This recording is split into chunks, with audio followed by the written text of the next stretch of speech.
Allahumma sholli ala Muhammad. Orang beriman kemudian dia merubah, bahwa kemarin dia melakukan kesalahan, dia merubah dirinya menjadi baik.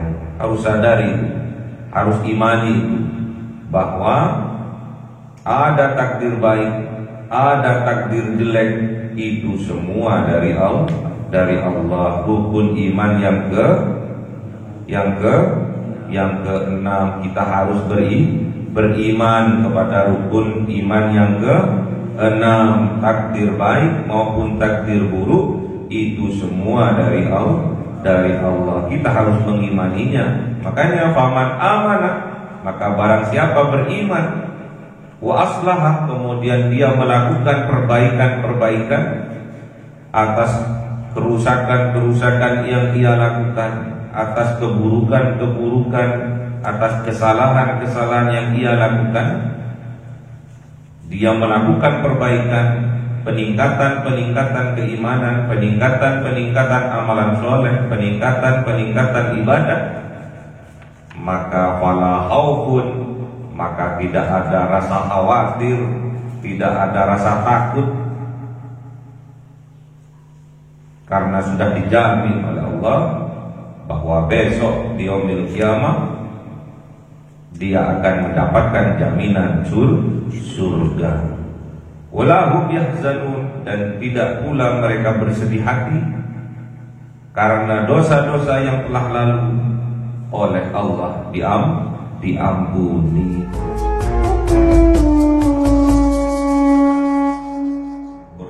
وخصوصا في عبد القادر الجيلاني سئل الله لهم الفاتحة. أعوذ بالله من الشيطان الرجيم. بسم الله الرحمن الرحيم. الحمد لله رب العالمين الرحمن الرحيم مالك يوم الدين. إياك نعبد وإياك نستعين اهدنا الصراط المستقيم صراط الذين أنعمت عليهم غير المغضوب عليهم ولا الضالين. آمين. Khususan orang tua kita, bapak dan ibu kita, sesepuh kita, para guru kita, minal muslimin wal muslimat wal mu'minin wal mu'minat ahya'i minhum wal amwat. Bismillahi lahum wal fatihah. A'udzu billahi minasy syaithanir rajim. Bismillahirrahmanirrahim. Alhamdulillahi rabbil alamin arrahmanir rahim maliki yaumiddin. Iyyaka na'budu wa iyyaka nasta'in ihdinas siratal mustaqim siratal ladzina an'amta 'alaihim ghairil maghdubi 'alaihim waladdallin. Amin. Bismillahirrahmanirrahim. Alhamdulillahirabbil alamin wassalatu wassalamu ala sayyidina Muhammadin nabiyil ummi wa ala alihi wa sahbihi ajma'in. Rabbi zidna ilma wa wasi' rizqi wa barik bima razaqtana waj'alna mahbuban fi qulubi ibadika wa 'azizan bi 'uyunihim waj'alna wajhaka fid wal akhirati wa minal muqarrabin katsiran nawali. Ya hasanal bihalik, ya qa'iman bila zawal, ya mubdi'an bila mithal, malakal hamdu minna wa syuruhu ala kulli halin. Allahumma akrimna bi nuril fahmi wal hifdzi wa rizqi al hikmah wa ilhamil malaikatil muqarrabin wa amalan maqbulan bil laili wan nahari arhamar rahimin. Rabbana atina fid dunya hasanatan wa fil akhirati hasanatan wa qina adzaban nar. Subhana rabbika rabbil izzati amma yasifun wa salamun alal mursalin walhamdulillahi rabbil alamin. Bi sirril Fatihah. A'udzu billahi minasy syaithanir rajim. Bismillahirrahmanir rahim. Alhamdulillahi rabbil alamin arrahmanir rahim maliki yaumiddin. Iyyaka na'budu wa iyyaka nasta'in ihdinas siratal mustaqim siratal ladzina an'amta 'alaihim ghairil maghdubi 'alaihim waladdallin. Amin. Allahumma shalli 'ala Muhammad. Ya Rabbi shalli 'alaihi wa sallim. Allahumma shalli 'ala Muhammad.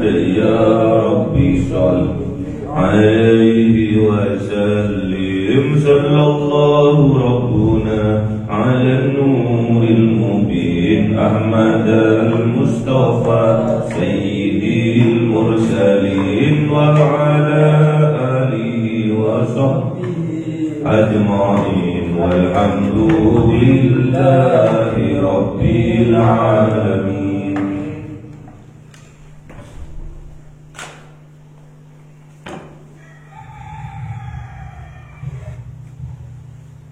Kalamun qadimul la yumallu sama'u tanazzaha amqaw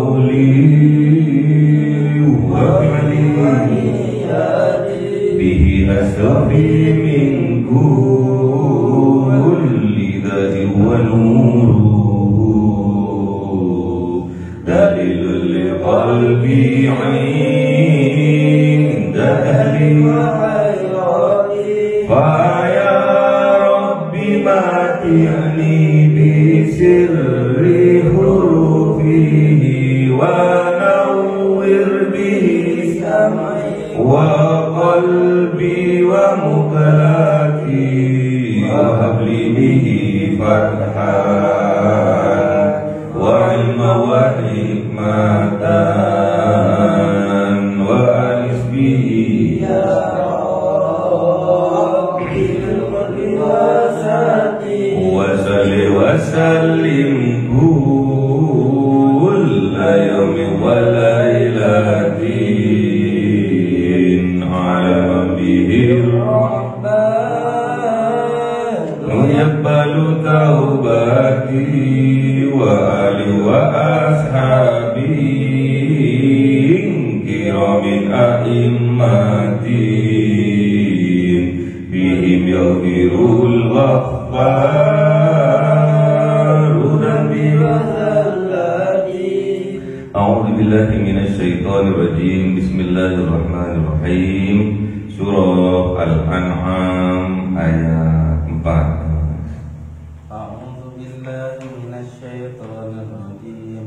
Bismillahirrahmanirrahim. Wa ma ta'tihim min ayatin min ayati rabbihim illa kanu anha mu'ridin. Sadaqallahul azim. A'udzu billahi minasy syaithanir rajim. Bismillahirrahmanirrahim. Faqad kadzdzabu bil haqqi lamma ja'ahum fasawfa ya'tihim anba'u ma kanu bihi yastahzi'un. Sadaqallahul azim. Bismillahirrahmanirrahim. Wa ma ta'tihim min ayatin min ayati rabbihim illa kanu anha mu'ridin. Wa ma ta'tihim, dan tidaklah datang kepada mereka, min ayatin, dari ayat-ayat, dari tanda-tanda, min ayati rabbihim, dari tanda-tanda kekuasaan Tuhan mereka, illa kanu, kecuali ada mereka, anha, atas tanda-tanda kekuasaan Tuhan mereka, mu'ridin, menolaknya, menolak mereka. Faqad kadzdzabu bil haqqi lamma ja'ahum fasawfa ya'tihim anba'u ma kanu bihi yastahzi'un. Faqad kadzdzabu, maka sungguh-sungguh mendustakan mereka, bil haqqi, terhadap yang hak, lamma ja'ahum, ketika datang kepada mereka, fasawfa ya'tihim, maka kelak ya'tihim, akan didatangkan kepada mereka, amba'u, berita-berita, kabar-kabar, makan bihi, apa ada mereka, bihi, dengan berita-berita itu, yastahzi'un, mengejeknya mereka.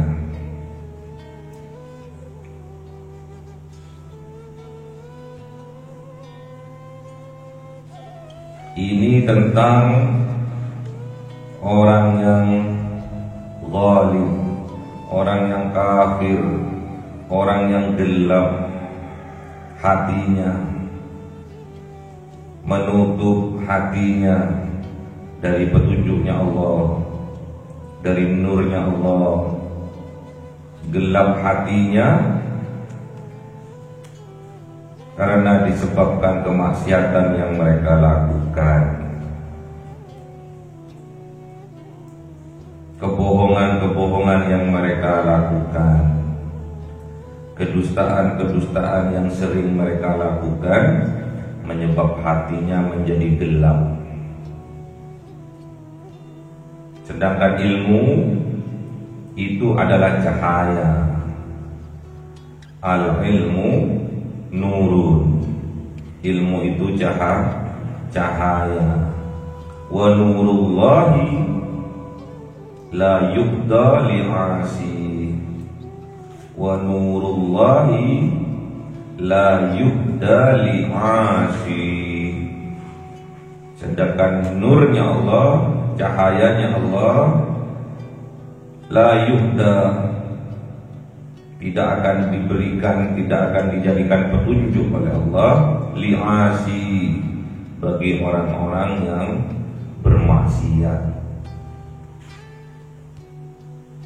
Jadi hati itu akan tetap gelap, tidak akan dapat cahaya, tidak akan dapat petunjuk dari nurnya Allah kalau seseorang itu selalu mengerjakan kemaksiatan.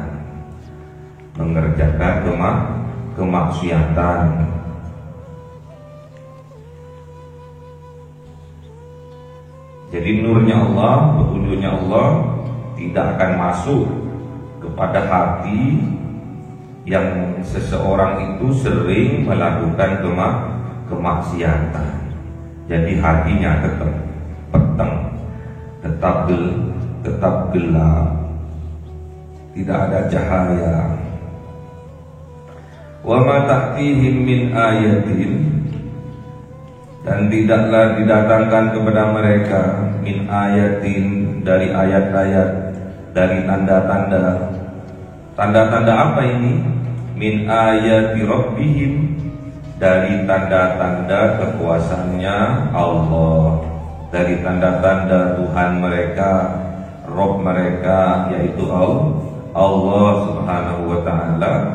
Illa kanu, kecuali ada mereka, anha mu'ridin, terhadap kepada tanda-tanda kekuasaannya Allah itu mu'ridin, mereka ingkari. Jadi kalau sudah hatinya gelap, apapun petunjuk yang datang dari Allah mereka ingkar, mereka tidak mau, mereka menolak terhadap petunjuk-petunjuknya Allah yang datang kepada mereka. Tidak mau. Kenapa? Karena hatinya gelap. Jadi sesuai dengan sabda Rasulullah tadi, bi annal ilma nurun wa nurullahi la yubda li'asi. Bi annal ilma nurun wa nurullahi la yubda li'asi. Karena sesungguhnya ilmu itu adalah cahaya, dan cahaya Allah itu tidak akan diberikan kepada orang yang ahli maksiat.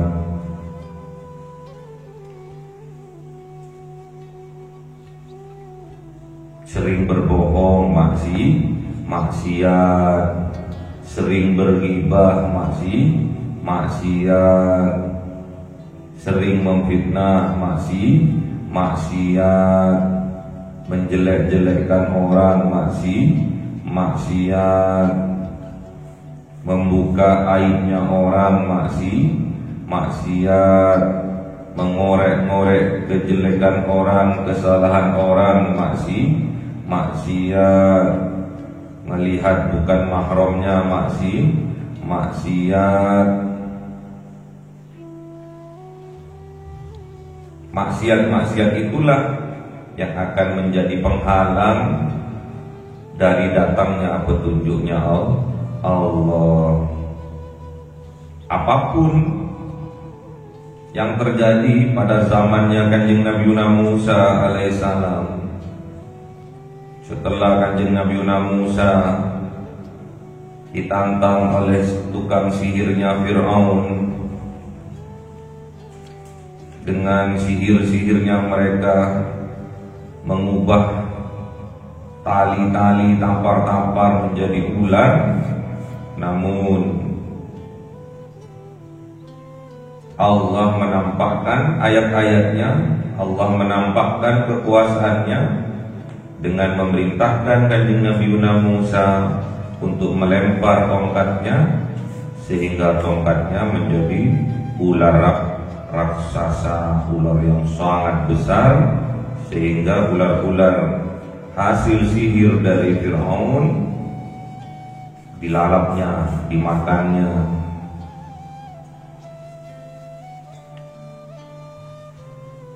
Dan tahu itu tukang sihir-sihirnya Fir'aun tahu kalau mereka telah menyihir mata-mata dari orang-orang yang melihat transaksi itu.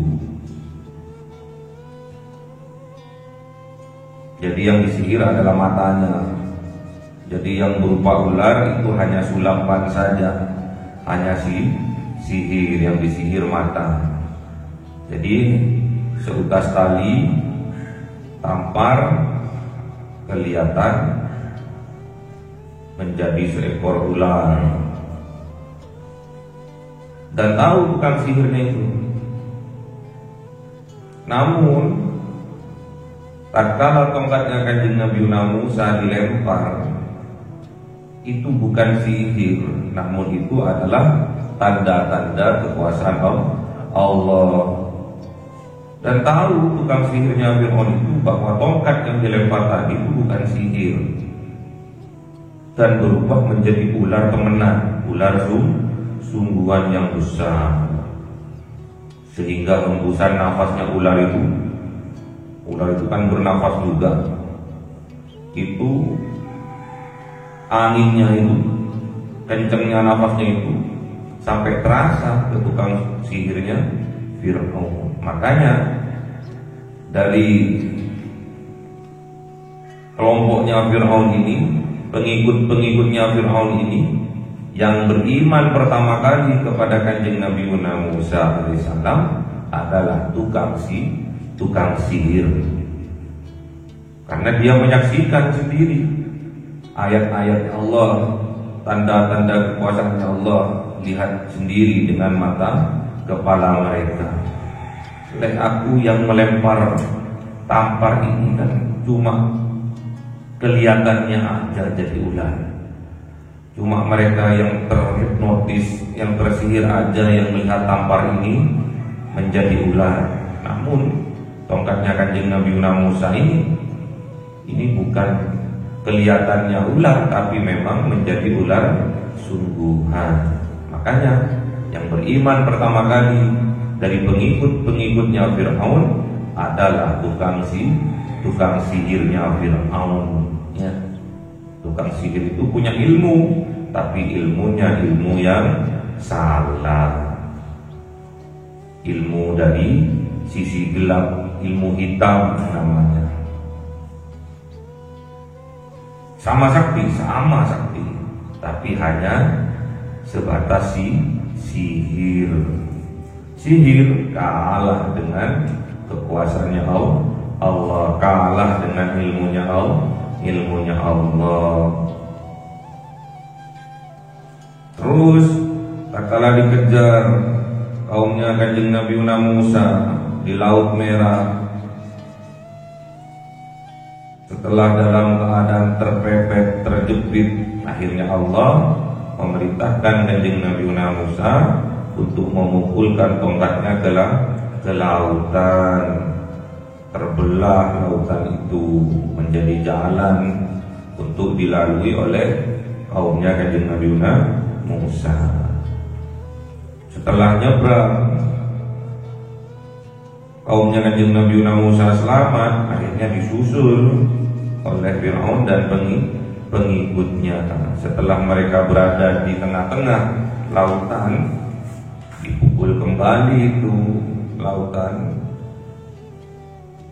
oleh Kanjeng Nabi Musa dengan tongkatnya, sehingga lautan merah itu tertutup lagi dengan air, sehingga pengikut-pengikutnya Fir'aun dan Fir'aun tenggelam di laut merah. Jadi lautannya itu merah itu karena darah mereka.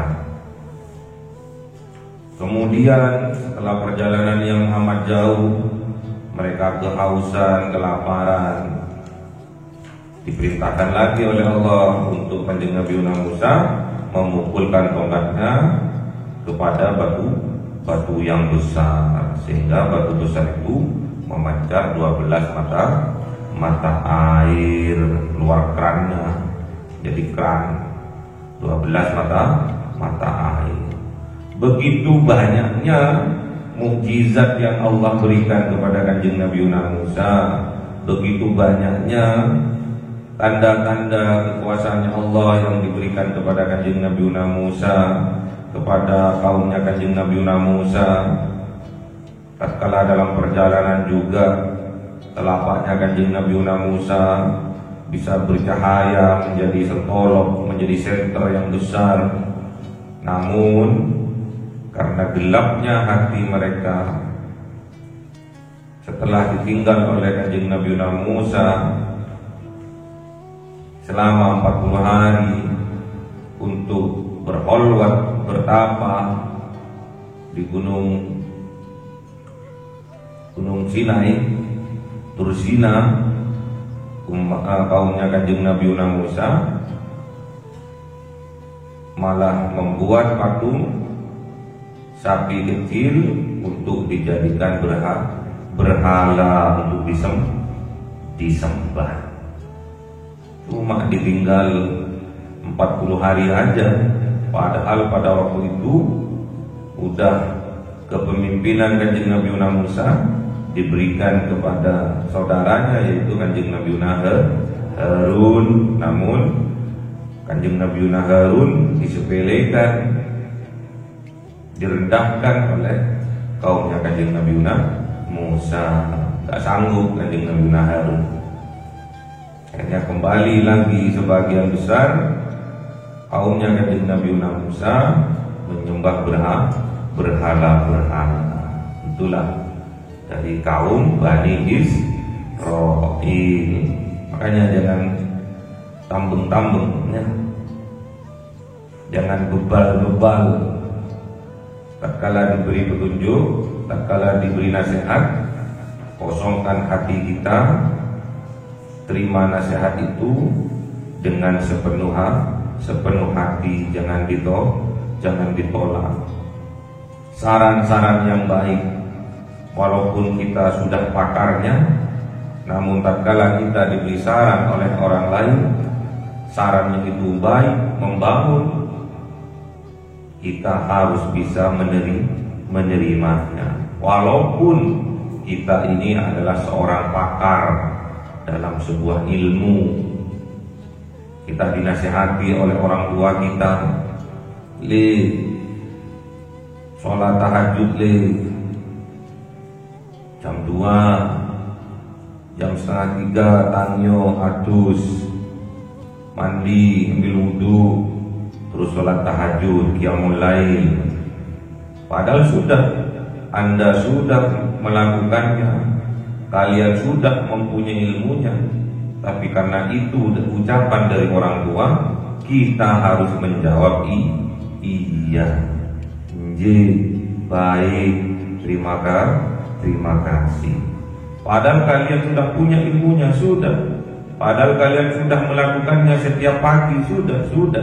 Namun tatkala ada orang memberi nasihat, kita harus menerimanya. Gak usah kita menolaknya atau menyanggahnya. Awakmu mondok nanti di Amang, di Agung Al-Mubarak. Jangan turu tok ojo turu tok Tangio jam 2, jam setengah 3 tangi, qiyamul lail, sholat malam, terus sampean sanggah, terus kebiasaan ya. Nek di amam itu jam luru wis tangi 100. Enggak boleh. Enggak usah dikandani jenengan wis tak lakoni, Pak.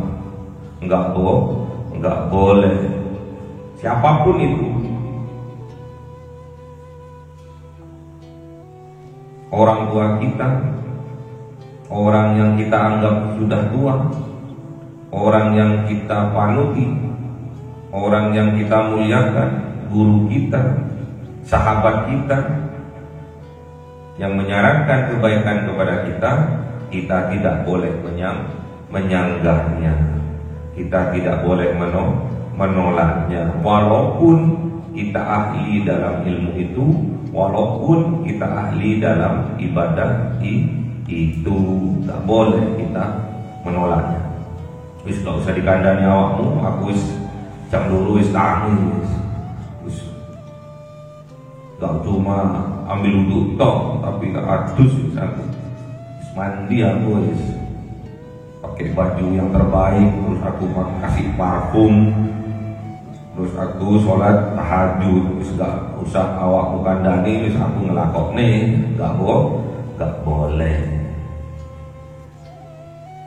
Terus tatkala kalian sowan kepada kiai, kepada guru-guru di pondok lain, terus kalian dikasih saran jangan sampai kalian itu meninggalkan sholat berjamaah ya le, nggak usah disanggah, diiyakan kiai, nggih ustaz, nggih mbah.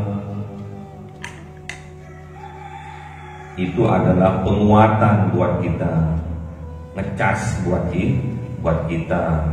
Kalau kita mengiyakan, kita akan mendapatkan barokahnya. Ya, tak boleh kita menyanggah kebaikan yang orang lain berikan kepada kita. Paham ya? Enggak boleh disanggah-sanggah kepada orang lain. Udah tahu orang lain itu nggak pernah sholat tahajud, udah tahu orang lain itu nggak pernah sholat berjamaah, tapi beliau memberi saran kepada kita tentang kebaikan sholat berjamaah, memberi saran kepada kita tentang kebaikan sholat tahajud, kita tetap harus mengiyakan, nggak boleh menolaknya. Awakmu lu kalau di pondok wis kabeh wis salat sergep wis berjamaah wis tahajud duha lakono, terus sampean balik awakmu ae jenengan ae enggak pernah salat berjamaah gitu, jenengan ae enggak pernah salat tahajud gitu, kok malah ngandani wong liya, enggak boleh ya. Jadi cahaya petunjuk dari Allah tidak akan masuk kepada hati dari orang-orang yang selalu melakukan kemaksiatan.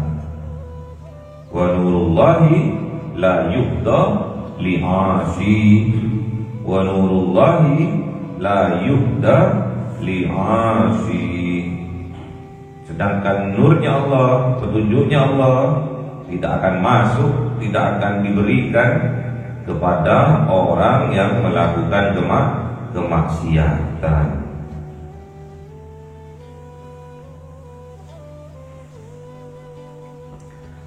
Faqad kadzabu bil haqqi, maka sesungguhnya kadzabu mendustakan mereka bil haqqi terhadap kebenaran, lamma ja'ahum ketika datang kepada mereka, tatkala datang kepada mereka mendustakan. Kenapa kok mereka mendustakan? Karena hatinya gelap, karena hatinya ada penyakit. Fasaufa ya'tihim, maka kelak nanti ya'tihim akan didatangkan kepada mereka yang mendustakan kebenaran itu, maka bihi, apa-apa yang ada mereka bihi dengannya, dengan kebenaran itu yastahzi'un, mereka akan mengejeknya, mencemoohkannya, mengolok-olokkannya, gitu, gitu ya, menghinakannya. Al-Baqarah ayat 14. Gimana? Betul terus.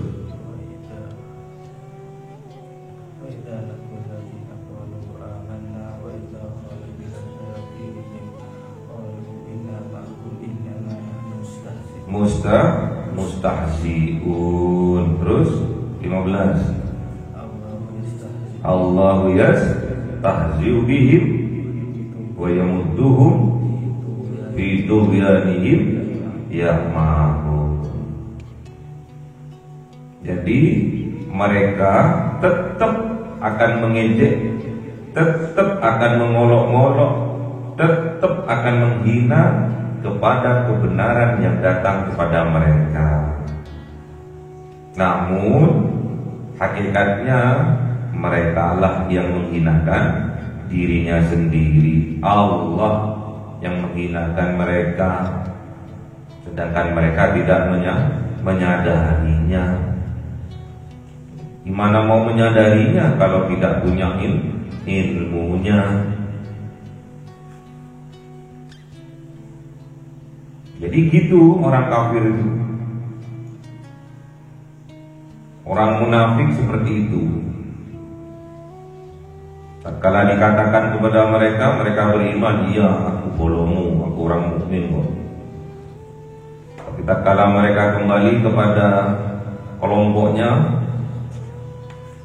aku bertemu sama si A, si B tadi, ngajak sholat, ngajak zikir, ngajak istighosah, ngajak sholawatan, tak iyain aja. Tapi aslinya aku yo emoh. Lapo melok-melok di,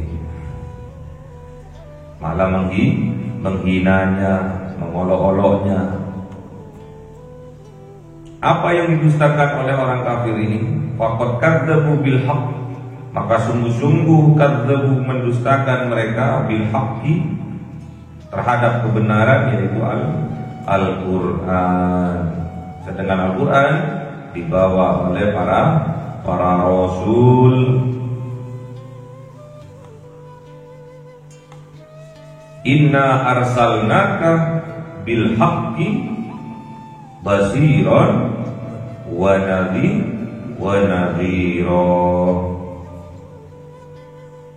Gimana? Inna arsalnaka bil haqqi basiran wa nadhira. Sesungguhnya aku arsalnaka, mengutus engkau wahai kanjeng Nabi Muhammad, bil haqqi, dengan benar, dengan membawa Al-Quran. Untuk apa? Basiron, sebagai berita gembira bahwa besok adanya surga. Wa nadhiron, dan juga Al-Quran ini sebagai peringatan bahwa besok adanya neraka. Jadi Al-Quran ini adalah nur, petunjuk Allah, tidak akan masuk kepada hati seseorang yang seseorang itu selalu melakukan kemaksiatan, sehingga mengotori hatinya, menutupi hatinya dari petunjuk Allah. Wa ma nursilul mursalina, gimana? Wa ma nursilul mursalina illa mubassirina wa mundirina Gimana? Waman amana wa aslaha fala khaufun alaihim wala hum yahzanun. Wa ma nursilul mursalina illa mubashshirina wa mundirina faman amana wa aslaha fala khaufun alaihim wala hum yahzanun.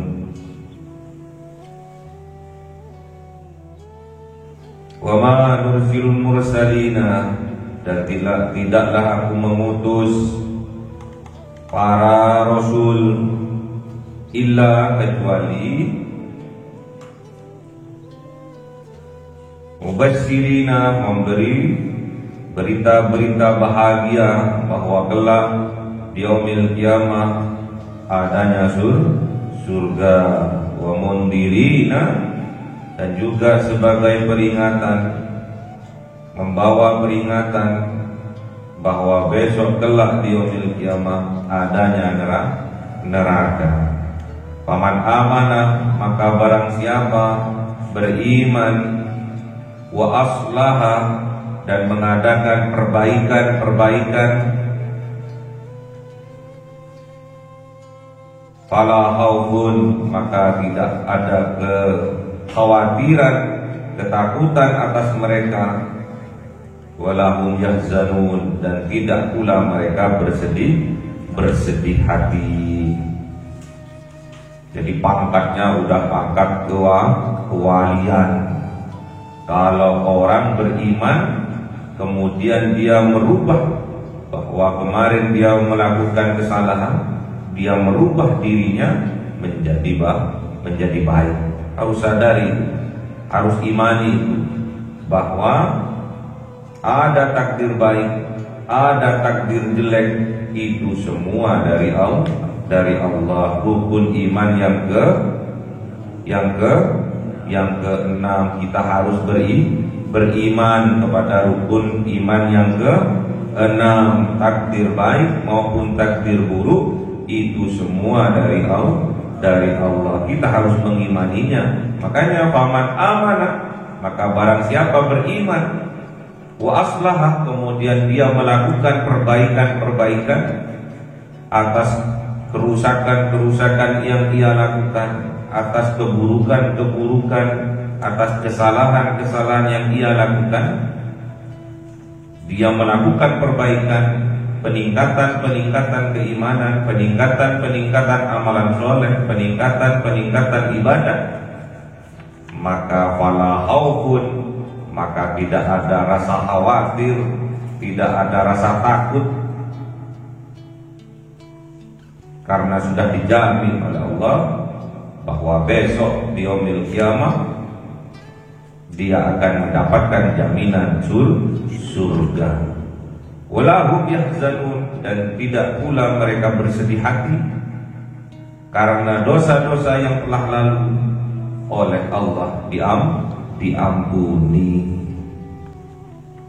Itulah ciri-ciri dari hamba-hambanya Allah yang mempunyai pangkat kewalian. Jadi tidak ada rasa khawatir bahwa besok dia akan dimasukkan ke neraka.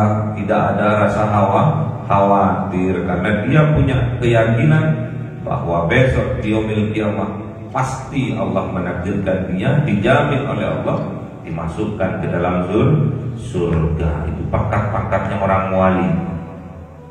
Dan juga orang wali itu wala tahzanun, juga tidak bersedih hati atas dosa-dosa, kemaksiatan, kesalahan masa lampau yang dia lakukan, karena dia bertaubat sungguh-sungguh, melakukan apa yang diperintahkan oleh Allah, meninggalkan apa yang dilarang oleh Allah, bertaubat dengan taubatan nasuha, maka dia tidak ada rasa sedih hati karena Allah pasti mengampuni. Itulah pangkat-pangkatnya orang wali. Tidak ada khawatir, tidak ada rasa takut, karena dia sadar, dia beriman sungguh-sungguh kepada rukun iman yang keenam, bahwa semua takdir baik maupun takdir buruk, semua itu adalah pemberian dari Allah. Kalau kita ditakdir baik sekarang oleh Allah, kita syukuri. Kalau kita ditakdir bisa beramal soleh oleh Allah, kita harus bersyukur, berdoa kepada Allah, minta agar tetap diistiqomahkan. Kalau hari ini kita ditakdir oleh Allah melakukan kesalahan, melakukan kemaksiatan, kita harus sadar diri, minta kekuatan kepada Allah, minta pengampunan kepada Allah, minta kekuatan kepada Allah agar tidak melakukannya lagi. Sadari, kalau memang kita salah, sadari, gak usah dibantah. Gara-gara si A, gara-gara si B malah nyalahkan orang lain. Gak boleh nyalahkan orang lain. Kalau salah ya salahnya sendiri. Akui. Itulah yang akan meningkatkan keimanan yang ada di dalam dada kita. Jadi nanti kalian akan menjadi orang-orang yang berkualitas lahir maupun batinnya, spiritualnya berkualitas, keimanannya berkualitas, kuat lahir dan batinnya.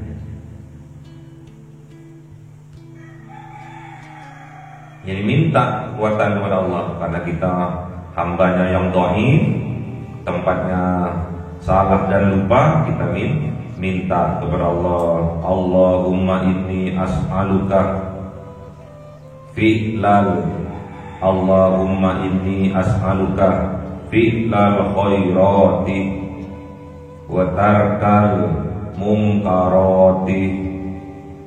Allahumma as'aluka fi'lal khairati wa tarkal munkarati. Minta kepada Allah, ya Allah, aku bermohon kepada Engkau bisa mengerjakan kebaikan-kebaikan, dan mohon kepada Engkau untuk bisa menjauhi kemungkaran. Berdoa kepada Allah.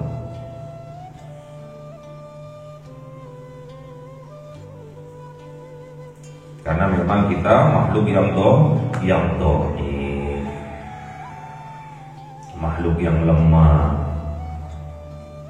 Kita tidak punya daya dan upaya untuk melakukan kebaikan. Kita tidak punya daya dan upaya untuk menghindar dari kemaksiatan, kecuali kita diberikan kekuatan oleh Allah. Makanya kita harus sadari dengan sering-sering mengucapkan la haula wala quwwata illa billahil aliyil azim.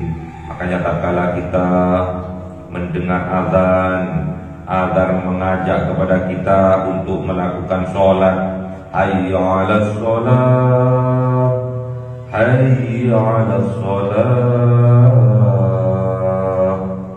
Ayo kita sholat berjamaah, ayo kita sholat berjamaah. Kita jawab la haula wala quwwata illa billahil aliyil azim. Karena kita sadar kita tidak akan bisa melakukan sholat berjamaah kecuali kita diberi kekuatan oleh Allah. Hayya 'alal falah. Ayo supaya kita menjadi orang yang beruntung. Hayya 'alal falah. Ayo supaya kita menjadi orang yang sukses, yang selamat. dunia dan akhirat? Jawabannya la haula wala quwwata illa billahil aliyyil azim.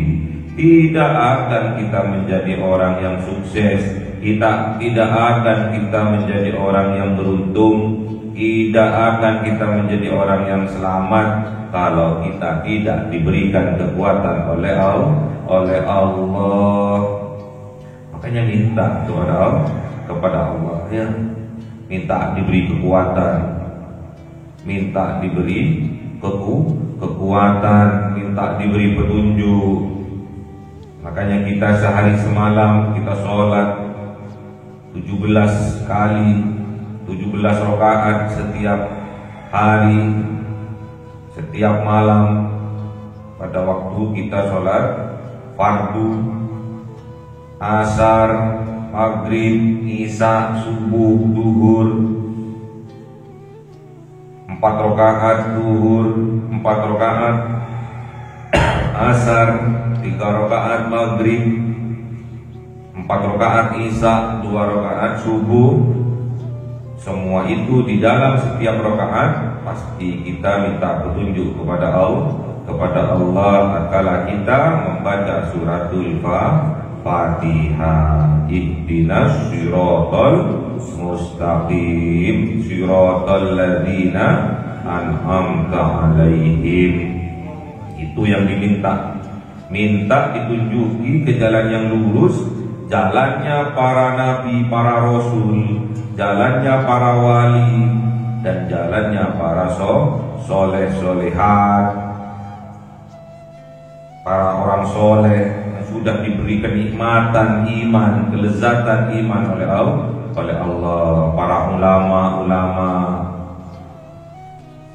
Kita minta kepada Allah untuk diberikan petunjuk ke jalan yang lurus, jalannya para nabi, para wali, para solehin, para orang-orang soleh, kiai-kiai kita, ulama-ulama kita ya.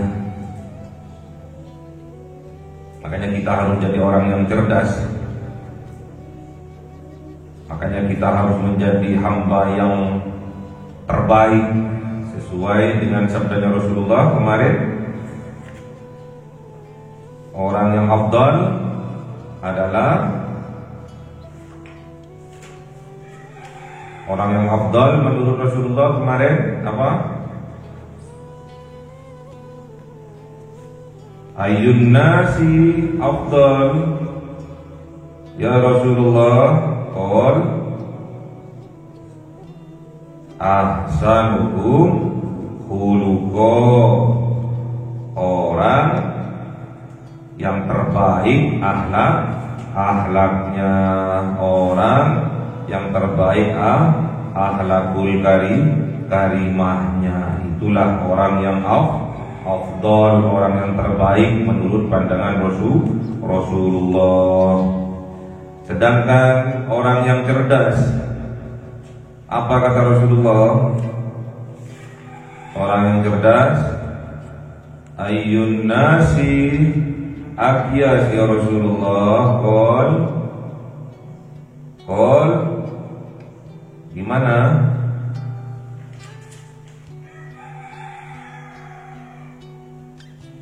Gimana kata Rasulullah? Gak dicatat.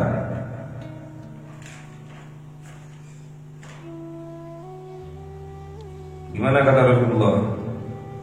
Ayyun nasi akyas ya Rasulullah. Siapa di antara kami ini yang cerdas menurut engkau ya Rasulullah? Aktsarul lil mauti dzikruhu. Jadi orang yang dikatakan cerdas kata Rasulullah, orang yang banyak mengingat akan kematian. Jadi itu yang dikatakan oleh Rasulullah, orang yang cerdas, orang yang selalu mengingat akan kematian dan mempersiapkan diri sebaik-baiknya amal untuk dibawa setelah kematian. Makanya pasti kalau orang sudah ingat kepada kematian, pasti dia akan berbuat yang terbaik. Pasti akhlaknya baik, pasti kehidupannya baik, lahir maupun batin. Jadi kebaikannya itu bukan pura-pura, bukan polesan, shadow, bukan. Tapi memang kebaikannya itu dari dalam hatinya. Itulah bukti dari keimanannya. Makanya orang yang beriman tidak akan sempurna imannya tatkala gimana? La yu'min ahadukum hatta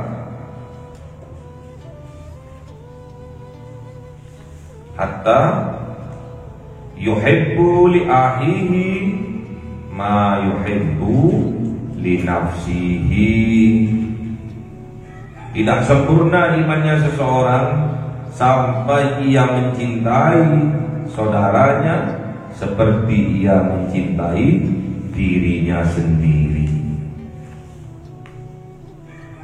Cinta kepada apa yang dicintai saudaranya sama seperti dia cinta kepada yang kita cintai sendiri. Jadi tatkala saudara kita senang, bahagia, memiliki anugerah dari Allah, mempunyai hotel, mempunyai bisnis yang sukses, ekspor impor udang, ekspor impor belut, sukses menjadi miliarder, triliuner, menjadi pengusaha rumput yang sukses, dia bahagia. Tatkala saudara kita bahagia, kita juga ikut bahagia. Jadi tidak dikatakan iman, sempurna iman kita tatkala melihat saudaranya bahagia, kita tidak ikut bahagia. Jadi kita harus ikut bahagia. Tatkala ada saudara kita pengusaha rumput di negeri jiran sana sukses, triliuner, mobilnya Alphard, rumahnya tingkat 7, pakai lift lagi.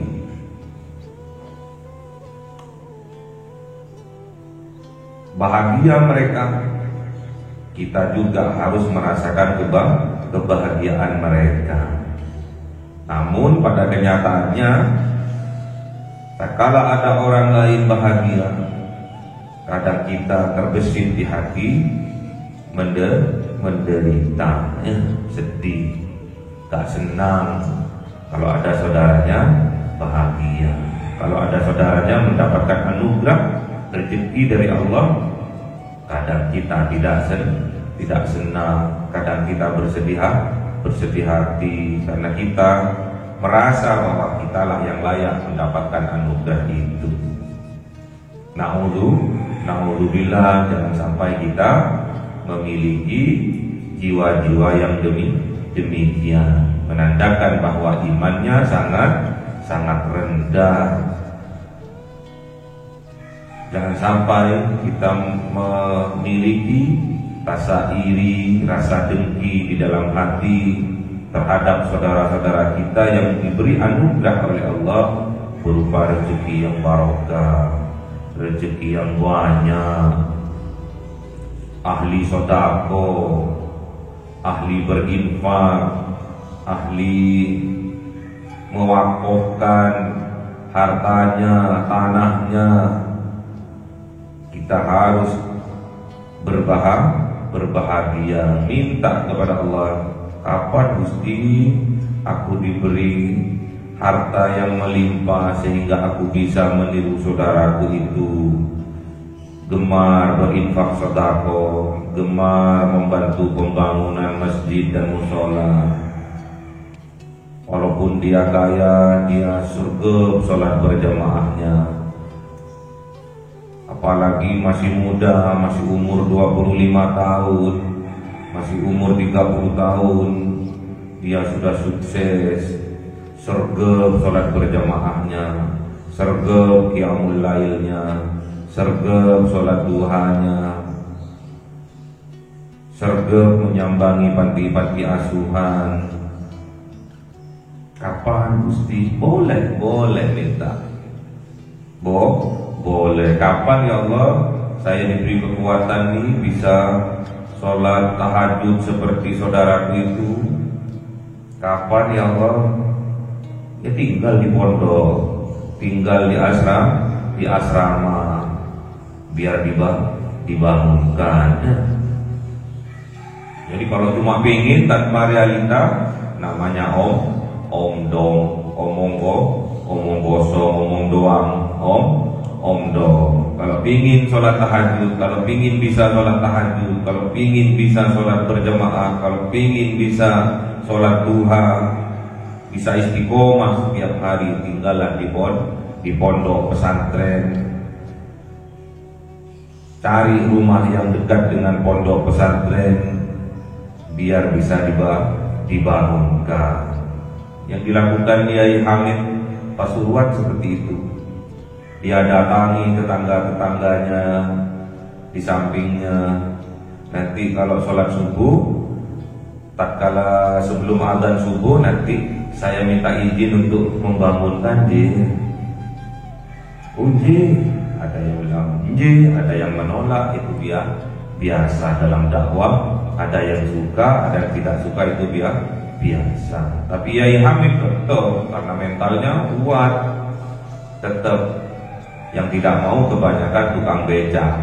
Nah, karena waktu sebelum subuh itu tukang becak itu sudah menarik becaknya sudah 2 kali, dapat 2 kali sampai subuh itu. Dari alun-alun ke pasar itu sudah dapat dua kali tarikan becak. Tak kala diajak sama Yai Hamid tukang becak itu, ayo Pak, sholat berjamaah subuh boten Yai. Nanti saya kehilangan 500 rupiah.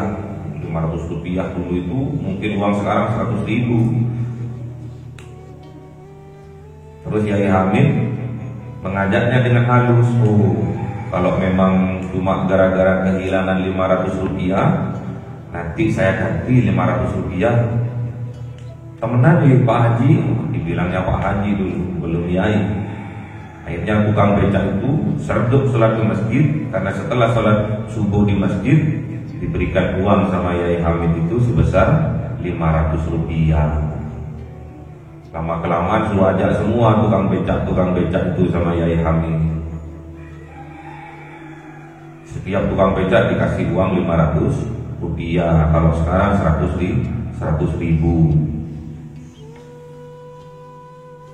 Akhirnya ramai masjidnya.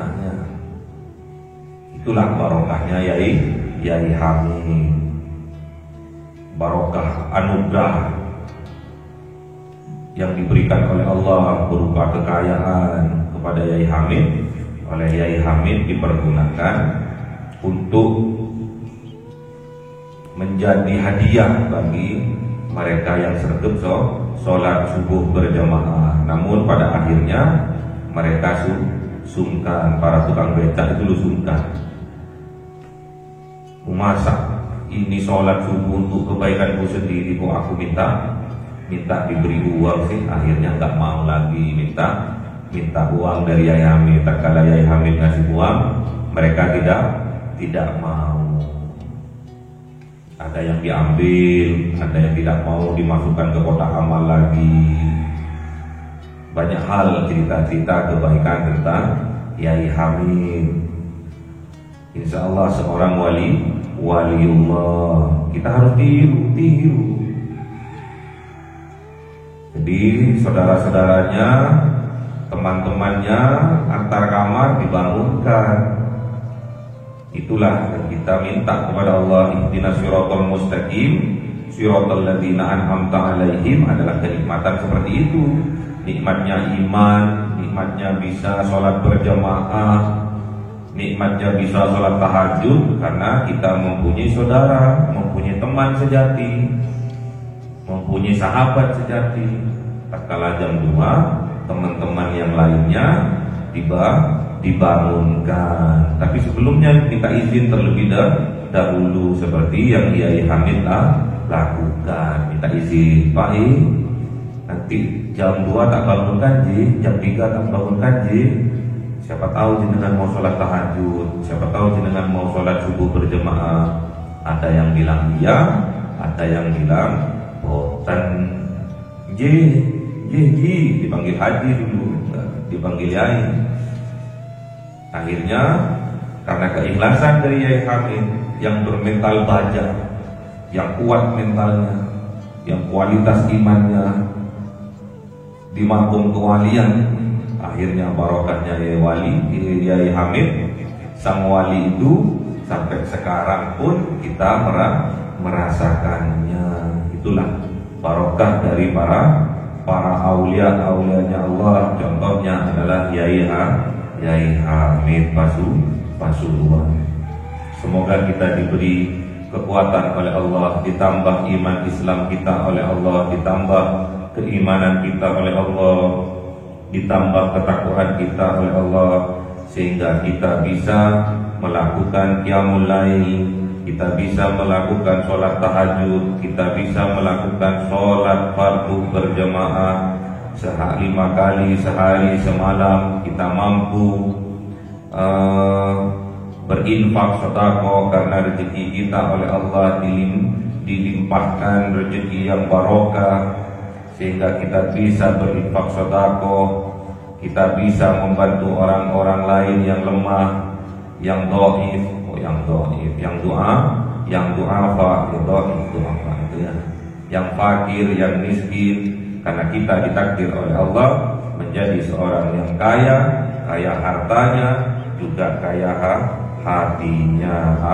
Amin. Allahumma arhamna bil Qur'an waj'alhu lana imama wa nuran wa hudan wa rahmah. Allahumma dzakirna minhu ma nasina wa 'allimna minhu ma jahilna warzuqna tilawatahu ana al-laili wa atrafan nahar waj'alhu lana hujjatai ya rabbal alamin. Cahaya 1000 bulan yang dimasukkan oleh malaikat ke dalam hati seorang hamba pilihan atas perintah Tuhannya, memancar dengan dahsyat penuh cinta, menembus relung-relung jiwa yang gelap penuh nista, berubah menjadi terang penuh kasih sayang. Itulah Lailatul Qadar.